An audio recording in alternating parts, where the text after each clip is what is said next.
L'insuline est vitale. Elle aide notre corps à utiliser le glucose comme énergie. La résistance à l'insuline se produit lorsque les cellules ne répondent pas bien à l'insuline. Cela oblige le pancréas à produire plus d'insuline. Au fil du temps, cela peut entraîner de graves problèmes de santé comme le diabète de type 2. La détection précoce de la résistance à l'insuline est cruciale. Elle permet une intervention et une prise en charge rapide. L'indice HOMA est un outil puissant. Il permet d'évaluer la résistance à l'insuline et la fonction des cellules bêta. Les cellules bêta sont responsables de la production d'insuline. L'indice HOMA utilise une formule simple. HOMA-IR est égal à la glycémie, à jeun, en milligrammes par décilitre, multiplié par l'insulinémie, à jeun, en micro-unités par millilitre, divisé par 405.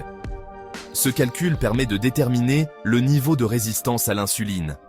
Un indice HOMA plus élevé indique une résistance à l'insuline plus importante. L'indice HOMA a plusieurs applications cliniques.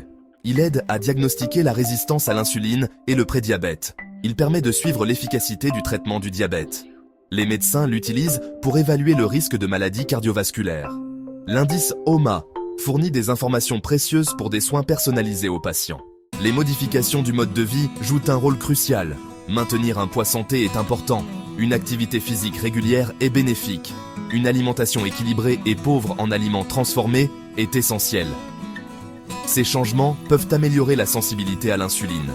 Il est recommandé de consulter un médecin pour un suivi et des conseils réguliers. Idée reçue sur l'indice HOMA et la résistance à l'insuline. Une résistance à l'insuline signifie-t-elle automatiquement que je vais développer un diabète? Pas forcément. Bien que la résistance à l'insuline soit un facteur de risque, elle peut être maîtrisée par des changements de mode de vie, comme une alimentation saine et de l'exercice régulier. Détectée tôt, elle peut être réversible. Perdre du poids élimine-t-il toujours la résistance à l'insuline? Pas toujours, mais cela aide énormément. La perte de poids, surtout autour de la taille, améliore souvent la sensibilité à l'insuline. Cependant, d'autres facteurs, comme la génétique ou des déséquilibres hormonaux, peuvent également jouer un rôle.